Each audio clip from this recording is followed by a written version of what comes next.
Ratef Segol.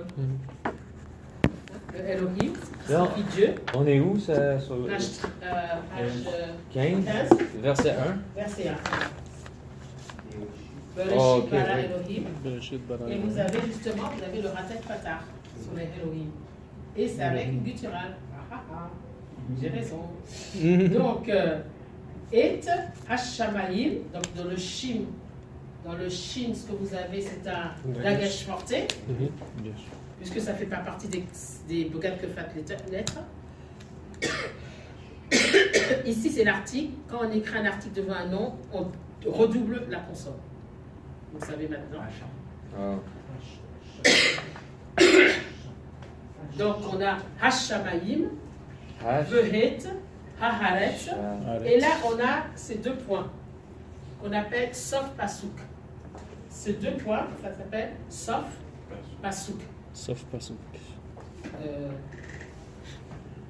l'avez écrit avant, mais non, c'est pas... Nous, on n'a pas dans notre livre, c'est absent. Oui, alors là pour l'instant, vous ne l'avez pas. Vous ne l'avez pas dans votre livre comme ça, mais plus loin après vous aurez le texte avec. Donc là vous ne l'avez pas. Ça, là ils ont simplifié pour vous. Oui. C'est juste pour faire de la lecture. Et là vous avez deux points. Le sof pasouk signifie c'est la fin d'un verset. Eux ce qu'ils ont fait, vous avez mis numéro 1, numéro 2, numéro 3, parce qu'ils vous ont voulu faire de la lecture. Quand vous avez ces deux points qu'on appelle le sof, S-O-F, pasouk, Il est là aussi. S-U-Q, sof pasouk, ça signifie c'est la fin d'un verset. D'accord? Et là, vous avez le... Comment? Ils l'ont mis. Oui, ils l'ont mis, c'est ça, j'ai mal vu. C'est juste à la fin, vraiment à la fin, c'est pas...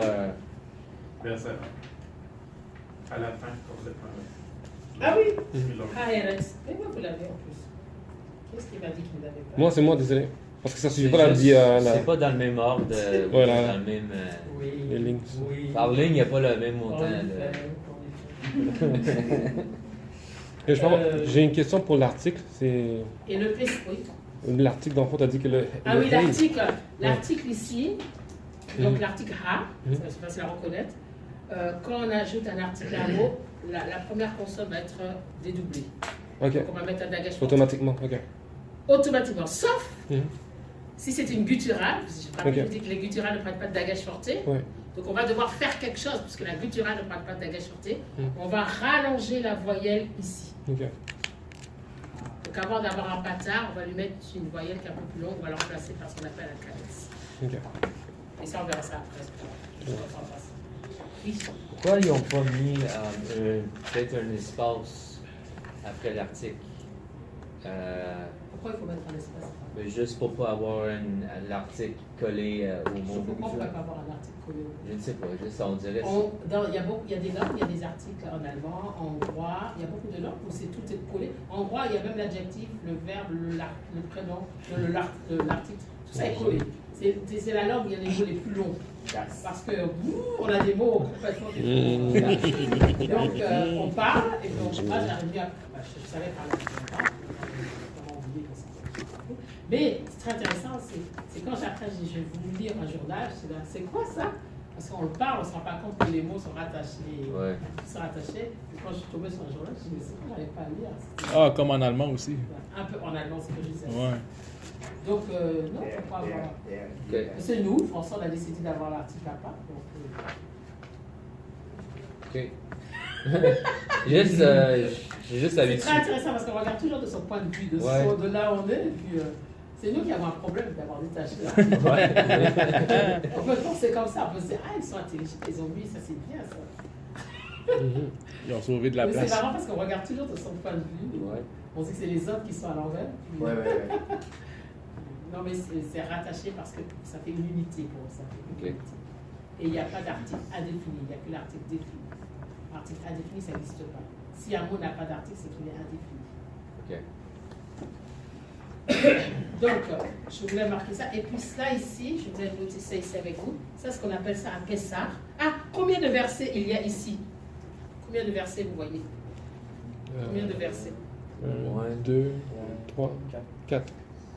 2, 5. 4, 5.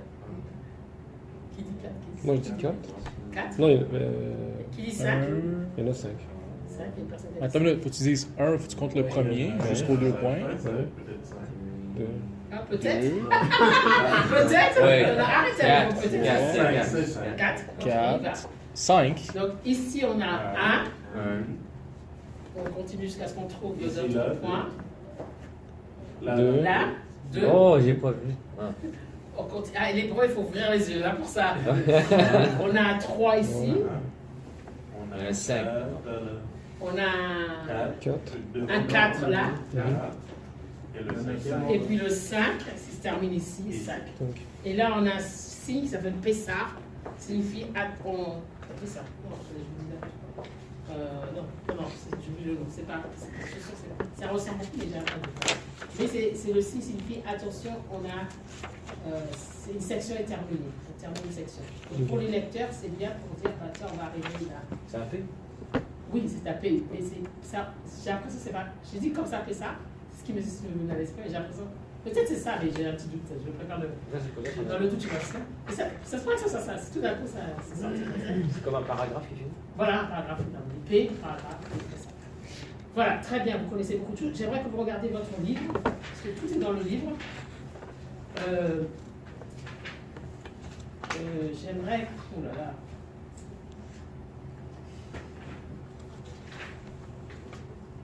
Je vais revenir à la leçon 3.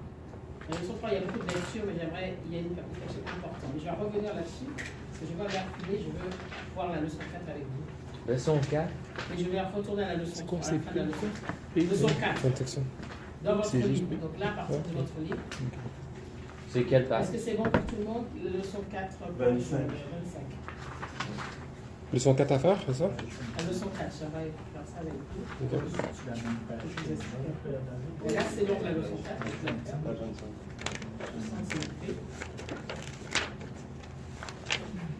fait.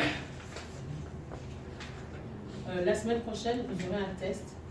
Je vais vous expliquer qu'est-ce que c'est votre test. Vous aurez un verset à lire, que je prendrai n'importe qui, et ça sera oral. Vous aurez à le lire. Et vous aussi sur votre lecture. Donc la prononciation, la fluidité, la ponctuation, Il y a un verset qu'on a déjà fait. Ah non, moi je vous mettrai ça. Voici votre verset. Venez piocher, je veux dire, venez piocher, vous allez piocher un texte, vous allez devoir lire. Ok, vous n'aurez pas d'avance. Oh. Ok. Oh. C'est pas un verset dans Daniel. Quoi? Pas un verset dans Daniel. Je sais pas, moi. En tout cas, ça sera un verset qui sera dans le chapitre 3. Vous vous rappelez, je vous avais dit faites la lecture. Oui. Donc ça sera quelque chose dans le chapitre 3, c'est sûr. Ok. Mais vous aurez le tirer au sort, vous allez prendre un verset. Et puis, voilà. Y a-tu une guide de lecture sur le CV? Il y a toutes les lectures, tout ça. Oui. Oh, c'est vrai. J'ai écouté chaque fois. Ok, la leçon 4, verset 1. Donc le texte qu'on voudrait que vous analysiez, que vous puissiez comprendre la langue, comment fonctionne la phrase, les verbes, etc. On va partir d'un texte de la Bible dans 2 Samuel chapitre 12, versets 1 à 10. On ne va pas lire tout le texte, ça c'est à vous de le lire, parce qu'il faut lire tout le texte. J'ai écouté. Donc voilà, c'est bien d'écouter. Qui est-ce qui veut lire le verset 1? On est à la page 25. Qui est-ce qui veut lire le verset 1? Page 25. Oui.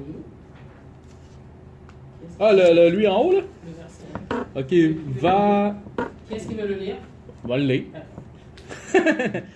Va ish. Alors moi, quand je dis lire... Là. Non. Quand je dis lire, c'est prendre le temps.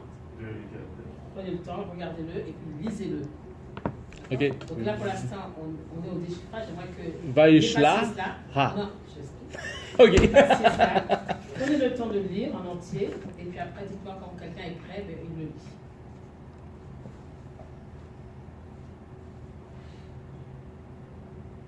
Ok. Va yolacha Adonai at Nathan el David. Ok. Est-ce que tout le monde est d'accord avec ce que j'essaie de dire, ou alors vous voulez corriger C'est pas bon signe, ça. Mais Le premier mot. Le premier mot, moi, je pense que tout le monde n'a rien compris. Moi, j'ai vraiment. Je me suis dit, où est-ce qu'il a vu ce mot? Veux-tu que je recommence? J'ai pas entendu le deuxième mot. Alors, c'est très intéressant. Vaishla, ça? Oui, mais pourquoi tu leur as avoir dit, je ne sais pas trop quoi, avoir inventé un mot qui n'existe pas? Vaishlar. Vaishla. Alors, Adonai. Jésus a dit pour le deuxième mot Adonai. Est-ce que c'est possible de nous expliquer pourquoi avoir dit Adonai? Ben, parce que les Juifs, ils disent pas le nom de Dieu, là, dans le fond, c'est ça. Ben, dans les études, c'était ça qu'ils disaient, là. Est-ce que c'est possible de mieux nous expliquer ça? Ben, parce que c'est comme, dans le fond, c'est un des 10 commandements, on profanera pas le nom de Dieu en vain, là, c'est ça? Donc, ce qu'on a devant nous, c'est Yahvé, le nom que Dieu a, comment Dieu s'est révélé à Moïse. Donc, c'est ce mot-là, c'est ce tétragramme qu'on parle. Et donc, il y a ce fameux mot-là. Donc là, il faudrait qu'on retourne à la leçon 3, malheureusement. Oui. Ouais, mais il ne prononce pas. Tu te rappelles avec Elena? La leçon 3, mais moi, je vais vous expliquer ça rapidement. Et la leçon 3, page 20. Oh, page 20. Quand vous voyez ce mot,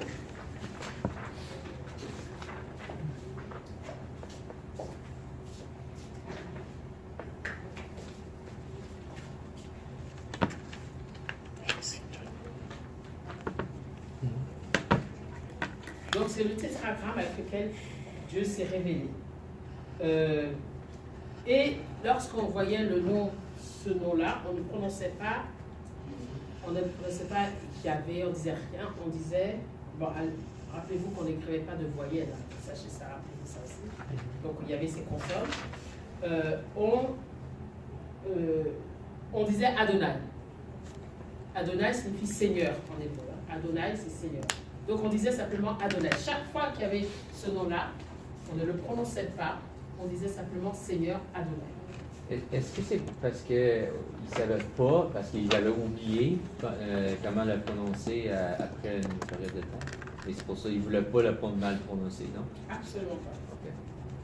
Même quand il écrit en anglais ou en français comme Dieu, on a D, un espace, Dieu. Ça c'est aussi une possibilité, mais et alors,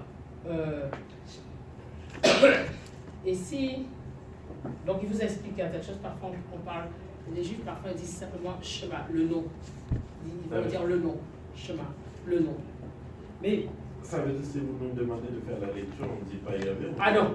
Ah. Comment? Pas. Mais Oh non. Parce qu'il a dit Non. Adonai, c'est pour ça que On va rester, on va dire Adonai. Donc il y a des professeurs qui disent oui, on peut dire Yahvé, etc. En fait, quand on ne peut même pas dire Yahvé, je vais vous expliquer pourquoi. Ok. Parce que quand il a fallu écrire les voyelles, on s'est dit, parce qu'on le prononce Adonai, ils ont décidé d'utiliser les voyelles d'Adonai et de les mettre sous le tétragramme. Pour être sûr que les gens vont prononcer ils vont dire Adonai. Ils ne vont pas toucher, c'est sacré, hein, ils ne vont pas toucher aux consonnes. Ah. Ah oui, mais ils vont mettre les voyelles d'Adonai. Quand on avait peur, quand ils sont revenus par exemple de l'exil, les gens savaient peut-être prononcer, savoir comment on prononce là, oui, à ce moment-là. Ils ont dit, bon, on va te rappeler, c'est Adonai qu'on doit dire, mais on va utiliser les voyelles d'Adonai. Comment on écrit? Alors Adonai s'écrit.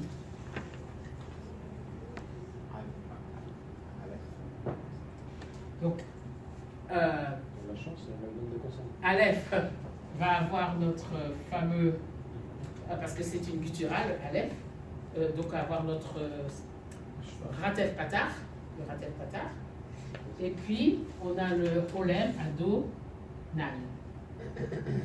Donc les voyelles qu'on a, c'est Sla, Sla et Sla. La dernière lettre, c'est quelle lettre, ça? C'est Yod, je suis désolée, c'est Non, non, Noun. l'autre, celui-là. Noun. Non, Ouais, c'est un Noun. Voilà. Voilà, c'est un Noun. Adonai. Vous avez dans le livre, à page 20, si vous savez ce que je vous dis, c'est dans votre livre. Donc, on va prendre, qu'est-ce qu'ils vont faire? On va prendre les voyelles d'Adonai et on va les mettre dessus, en dessous, sur le tétragramme. Donc là, c'est un cheval composé ou un cheval coloré comme vous voulez, parce qu'à cause d'une gutturale, on ne peut pas mettre un cheval simple à cause de la gutturale. Mais là, on n'a plus de gutturale, donc on peut mettre un cheval simple, là, parce qu'on n'a plus de gutturale. Cette voyelle, c'est un iode. Ensuite, le relais.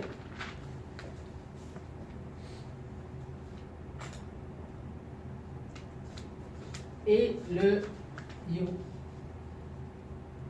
Ok, ouais, ils n'ont pas mis le rolam. Alors, là, on va pas mettre, en fait, quand ils vont garder ça comme le son ré, d'abord c'est vrai, ils vont faire un kamet ré.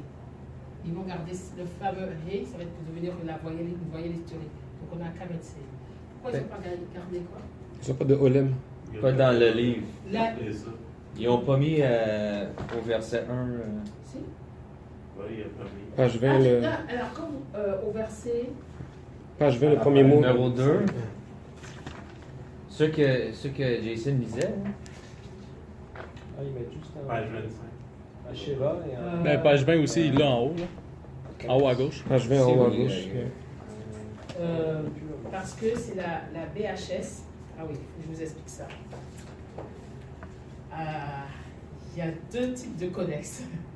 Et la BHS qu'on utilise le plus, la Biblia Hebraica Sturgatensia, qu'on utilise le plus dans les cours pour étudier le texte biblique, BHS, a cette écriture parce qu'ils utilisent un autre codex et le codex présente avec ça, je sais bien qu'il y a ça, il y a ça, il y a ça.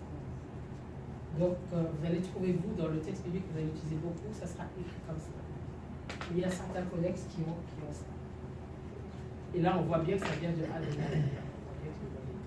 Donc, ce qu'on appelle ça, un kesif kere, c'est-à-dire on ne lit pas ce qui est écrit. Ah ouais? Ah, Ben, je le vois ici. donc, oui. J'ai une Bible Ancien Testament. Et on voit qu'il y a des quoi de plus qu'ils ont mis. Ah, parce que oui. Oui, il y a le point. Oui, certainement, ça c'est un autre. Ils utilisent ce codex de Leningrad, certainement. Ok. Ouais, c'est ça. C'est un peu petit, hein. Oui, pour moi aussi. Pour mes yeux. Mais, voilà. Donc, Si on avait voulu prononcer donc- les tétragrammes, c'était compliqué parce qu'on n'avait pas les voyelles. Ça aurait pu être un Yava, Yavé, Yeva, Yévé. exactement. Ça aurait pu être Ça aurait pu être Yahvé, Yava, Yahvé. Mais Jéhovah. on ne sait pas, Dieu a prononcé le mot. Donc, il a été entendu, il a été répété tel quel, certainement à un moment. Et à un moment, le nom, il n'est pas dit qu'au début qu'il ne prononçait pas le nom. Il y a un moment, on a décidé que le nom est sacré, on ne le prononce plus, et on dira Adonai. Mais quand on a commencé, de toute façon, l'écriture en hébreu, il n'y avait pas de voyelle, ça n'existait pas, il n'y était que des consonnes. Donc il y a eu ce tétragramme. Ce qu'on est pratiquement sûr, c'est quand même Yahvé, parce qu'à cause de certains autres textes qui étaient à l'époque, il y avait un fameux Dieu qui s'appelait Yahvé. Donc c'est en cela qu'on est pratiquement sûr, c'est cette prononciation. Par contre, ce que j'aimerais vous faire remarquer, c'est les témoins de Jéhovah. C'est ça, j'allais dire. Je commence à lire l'esprit de. Ouais, c'est correct. Je dis plus rien. Je sentais, je voyais. Les témoins de Jéhovah, ils disent que les gens qui disent Yahvé ou qui disent Dieu, qui disent Seigneur, ne disent pas le vrai nom de Dieu. C'est presque sacrilège de ne pas prononcer parce que c'est Jéhovah. Et voilà, c'est nous, on croit en Jéhovah, c'est pas Yahvé, ça s'appelle Jéhovah. C'est qu'ils n'ont jamais fait d'hébreu. Ils n'ont pas fait de grec non plus. Oui, ça s'appelle Jéhovah, oui. Mais c'est parce que on a utilisé les syllabes d'Adonai. Les voyelles d'Adonai, et que le nom de Dieu n'a jamais été Jéhovah. Wow. Mais C'est ça aurait fou, pu hein. être. On sait pas. Ça n'aurait jamais pu être. Oh, ok. Ça c'est sûr et certain. Ça ne peut pas être, parce que ce sont les voyelles d'Adonai qui ont été utilisées. Ok. Parce qu'on a des écrits là. On est arrivé à la conclusion d'un texte, un texte biblique, mais on a d'autres manuscrits où on avait carrément Adonai à côté. Là, on va en parler peut-être plus tard. quand il y a parfois deux, il y a Dieu, Yahvé Elohim, Dieu Ouais. Seigneur. C'est très intéressant tout ce qui se passe, qu'on fait. Donc on est sûr et certain, ça c'est sûr que ce sont les voyelles de Adonai qui ont été là. Et même encore, c'est une tradition qui est tellement vieille qu'on entend partout, qu'on entend dans les synagogues, c'est toujours comme ça encore. Il ne faut jamais prononcer Yahvé, ils disaient Adonai. Ouais, je sais. Voilà, et même quand on a écrit les voyelles d'Adonai sur le tétragramme, on aurait pu traduire Jéhovah, ils ne le diront pas. Ok. Parce que pour eux, c'est faux. Ok. Ça n'existe pas. Mais est-ce que Jéhovah pourrait être pris comme un transliteration en anglais ou en français? Non, on ne peut pas faire. Oui, ça se peut. Comme Jésus. On aurait pu faire ça. Comme Jésus. On aurait pu faire ça. Mais c'était faire de. Parce qu'il y en a- Ça aurait été une erreur. Ok. Ça aurait été une erreur parce que ça n'a jamais été ça dans le texte hébraïque. Même si c'est écrit comme ça, ce n'est pas dit. Ok. C'est écrit, mais ce n'est pas dit. Parce qu'il y en a beaucoup de monde qui vont dire, ils vont appeler Dieu Jéhovah. Ils peuvent le faire, mais je veux dire que si on veut rester quand même, entre guillemets, presque puriste ou dans le. Dieu n'a pas ce nom-là, donc ça n'existe pas. Ce nom n'a jamais existé. Ce nom n'a jamais existé. Mais est-ce qu'on peut l'appeler de même Jéhovah? Si on veut, mais il n'existe pas. Ok. Le nom lui-même n'existe pas. Tu peux l'appeler Père Noël aussi si tu Tu veux. peux. Ben, non, mais je veux dire, Il n'existe pas. Il faut vraiment comprendre Ça existe pas, ça existe Il y a pas. certains livres qui ont ça. Et c'est pour ça qu'on appelle, il est écrit, mais on ne le dit pas. Il y a une règle même comme ça. Ouais. Ils ont appelé que ce qu'il est. C'est-à-dire, ce qui est écrit ne se prononce pas. Ok. Donc il faut. Fait que c'est comme des témoins du Père Jéhovah Noël. n'existe- Ben, parce qu'il y en a- C'est un témoin de quelque qui chose vont qui dire, n'existe pas. Yahweh. C'est fou, hein? Il dirait pas Yahvé, il dirait Yahweh. Yahweh, Yahvé. En fait, parce que le Vav peut se prononcer Wav. Ouais. C'est un moment, ça s'est prononcé à un moment Wav. Ok. Donc on pense que dans l'ancien temps, ça se prononçait Wav. Maintenant, ils se prononcent Vav. Donc on pense que c'était un. Moi, j'ai appris avec Wav. C'est pour ça que les gens disent Wav, Yahvé, Yahweh, etc. Alors, les gros modèles vont dire Yahvé, s'ils doivent le dire, et l'ancien, il dira Yahweh. Ok. Mais est-ce qu'on peut, comme dans l'Église, laisser faire que le monde, le pasteur même, appeler le monde de Dieu Jéhovah, pas faire une bataille contre parce On qu'il peut ne pas faire de bataille, mais je vais me bagarrer avec les Jéhovah. Oui. Les témoins de Jéhovah, Parce qu'il dit que Jéhovah. c'est ça le Parce que nom je- original. Oui. Mais je ne vais pas me faire une bataille, mais c'est quand même bien pour un pasteur de savoir ça. Quand même. Oui. C'est intéressant, c'est quand même important. Quand même. Voilà, mais je veux dire que, sachant que c'est. Je veux dire que moi, je vous propose, je ne vous l'impose pas, mais je vous propose chaque fois que vous voyez le tétragramme de dire Adonai. Ok. De faire comme je fais là, c'est pas. Je vous propose, je ne vous l'impose pas. Si vous voulez dire Yahvé ou Jéhovah, vous le prononcez comme c'est écrit, vous pouvez. Mais moi, je vous propose de dire Adonai. Et si, J'ai une question. Mais je ne crois pas, c'est pas parce que, alors je dirais ça, c'est pas parce que je crois que le mot est sacré lui-même que je ne le prononce pas, c'est juste pour garder une tradition. C'est juste, moi j'avais trouvé ça intéressant parce que le nom Joël veut dire Jéhovah est Dieu. Ou Yahweh est c'est Dieu. différent, on en parlera, c'est différent. Ok. Fait que pour moi, j'ai toujours pensé. Mais c'est vrai, mais ça n'a rien à voir que ça ne vient pas de Jéhovah. On en parlera. Ok, ok. C'est bon. Oui, c'est très juste. Ouais. En fait, quand ça vient de Yo, qui a été un diminutif, en fait, quand qui ne se dit pas, qui n'existe pas en vérité. Ouais. Ça a été écrit, à un moment, il y a eu une forme diminutive qu'on a écrit dans certains manuscrits, dans cette forme de Yo, mais qui est presque un sacrilège, parce que Dieu, Yo est, Dieu est bon.